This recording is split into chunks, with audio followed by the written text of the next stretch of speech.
Bonjour à tous.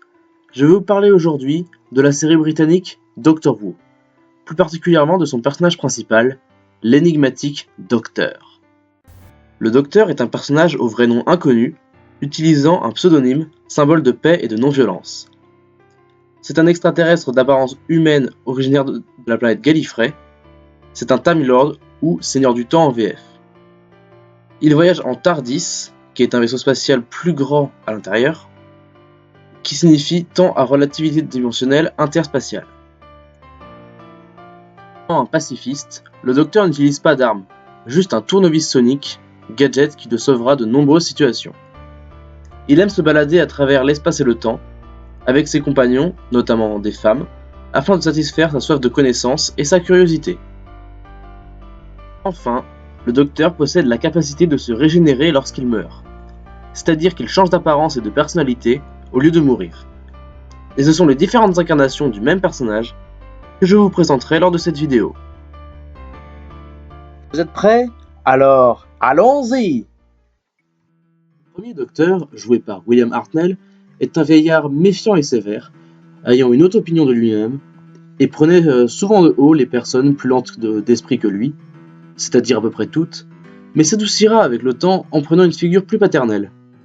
C'est ce Docteur qui volera le TARDIS et deviendra un seigneur du temps renégat en fuyant sa planète accompagné de sa petite fille Suzanne.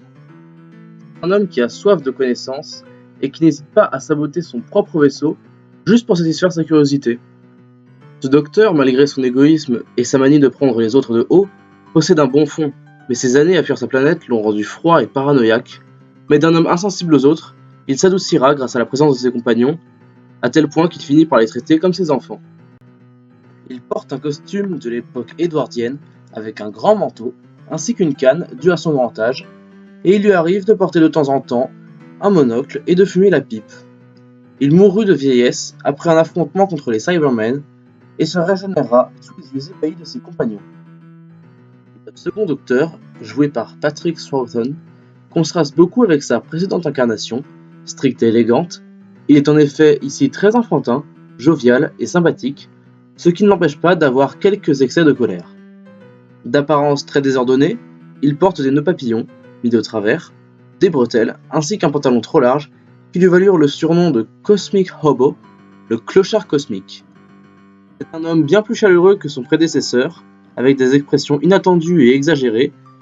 Il possède un penchant pour la supercherie. On retient surtout de lui son journal de 500 ans, où il consigne ses aventures, ainsi que sa flûte dont il aime jouer pour réfléchir.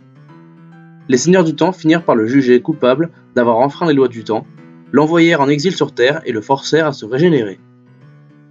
Suite à son procès, le troisième Docteur, joué par Jon Pertwee, passa majoritairement sa nouvelle vie en exil sur Terre, où il travaillera avec UNIT, une organisation de défense contre les menaces extraterrestres. Son exil et sa privation de liberté provoqua une grande frustration en lui, qui le rendait parfois blessant, mais quand tout ne se déroulait pas selon ses plans, mais parvenait à se calmer et à se montrer chaleureux avec ses nouveaux compagnons. Ce nouveau Docteur pourrait s'apparenter à un James Bond de l'espace. Il aime inventer toutes sortes de gadgets, dont sa voiture Bessie, et utiliser les arts martiaux tels que l'aïkido vénusien pour se défendre. Il résolvait les problèmes en inversant la polarité, qui est un de ses leitmotivs, ou encore d'utiliser des tours de magie. Physiquement, ce Docteur avait un nez et un menton proéminents, qui fut souvent comparé par ses futures incarnations. Il portait un costume élégant, une chemise en dentelle et un manteau McFarlane, qui lui valurent la comparaison d'un Docteur dandy. Il se régénérera après avoir subi de fortes radiations mortelles sur la planète des araignées. Véritable icône britannique, Tom Baker, le quatrième Docteur, jouit d'une très grande popularité et a occupé le TARDIS pendant 7 ans, record toujours non battu. Ce Docteur est un homme excentrique, ayant une grande soif de liberté depuis sa précédente incarnation.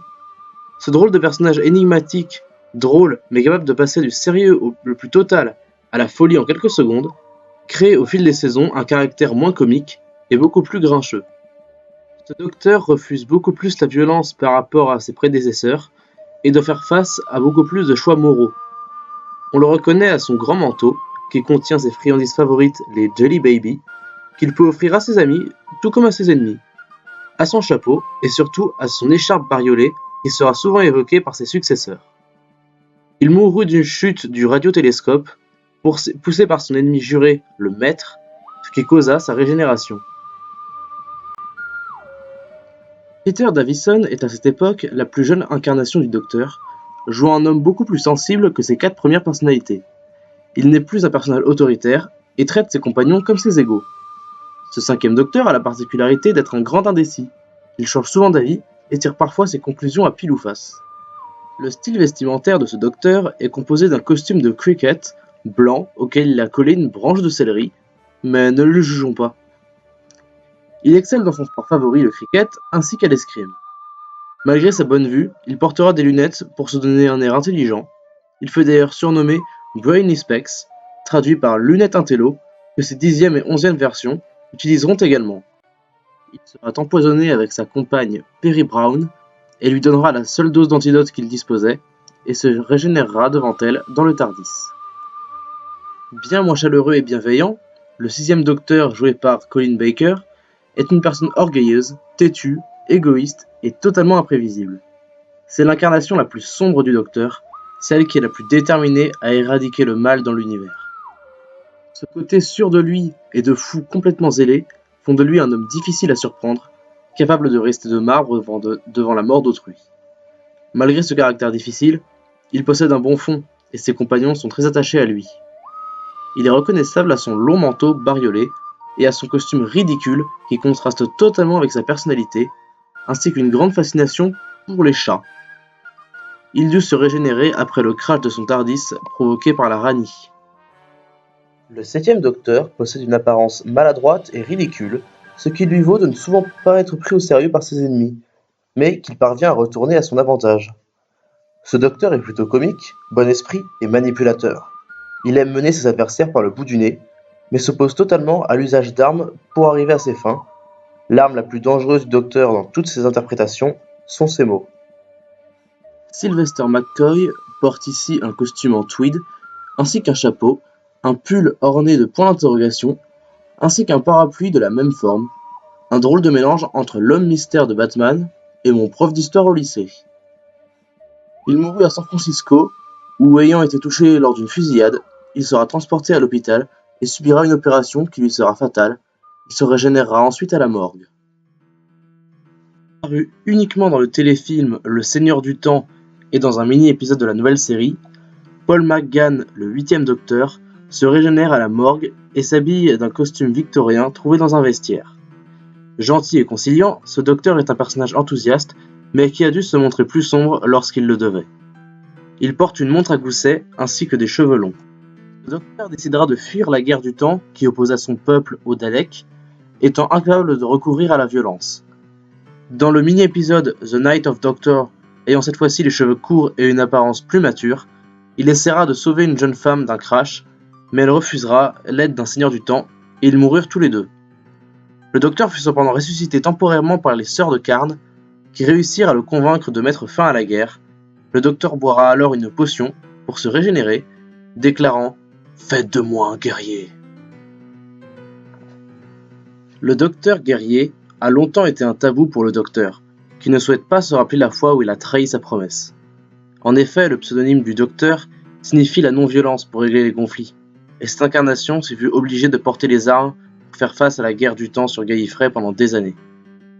Dans l'épisode Le jour du Docteur, cette incarnation vieillissante du Docteur de la guerre décida d'utiliser le moment, une arme qui détruirait les seigneurs du temps et les Daleks, mettant fin à la guerre.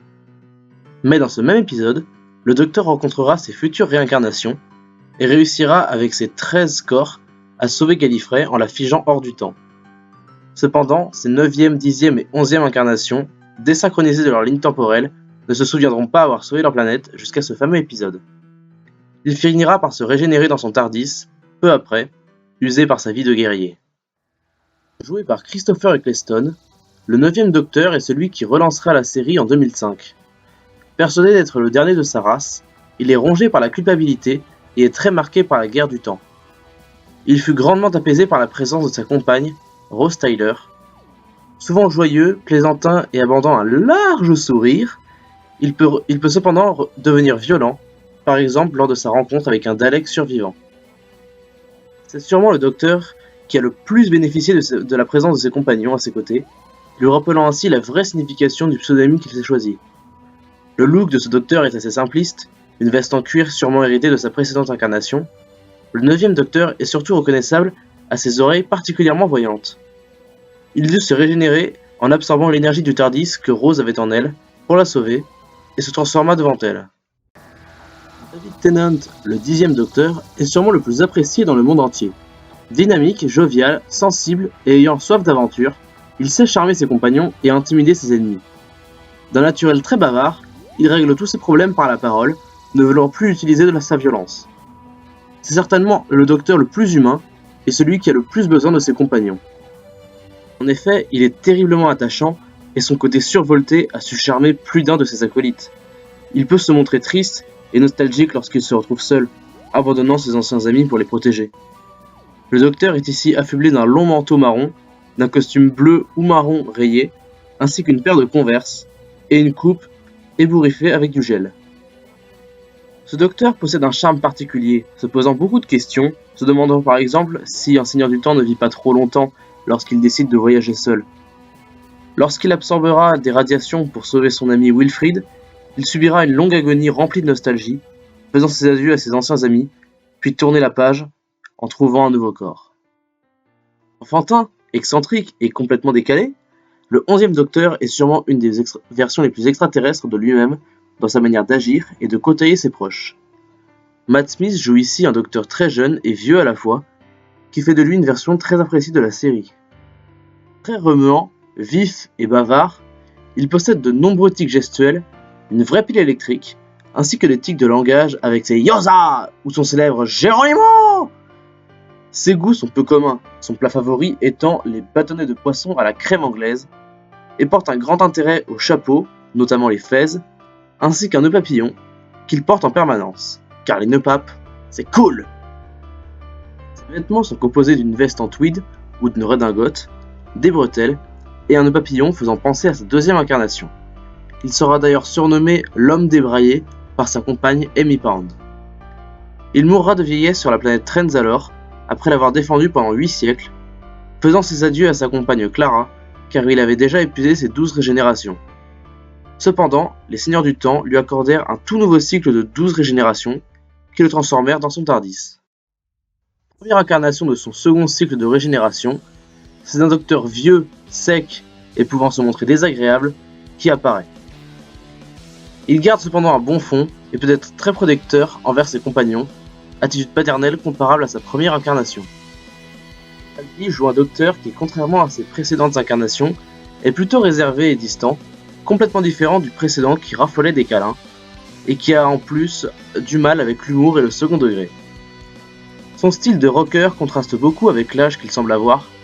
Il porte un costume faisant penser à un magicien, rappelant parfois le 3e docteur, ainsi qu'une paire de lunettes soniques qui remplacent son tournevis. Son trait physique le plus notable sont ses sourcils, qui peuvent inspirer une certaine crainte chez ceux qui le rencontrent pour la première fois. Nous ne savons pas encore qui remplacera Capaldi, mais il se pourrait bien que ce soit un acteur très différent, par exemple un acteur de couleur, ou même une actrice par exemple. Voilà, cette vidéo est finie, j'espère qu'elle a pu aider ceux qui ne comprenaient pas grand chose à l'univers de Doctor Who. Je suis conscient qu'elle a plein de défauts, c'est ma première vidéo de ce genre. J'espère m'améliorer si j'en refais d'autres un jour. D'ici là, portez-vous bien, et peut-être à bientôt pour de prochaines vidéos.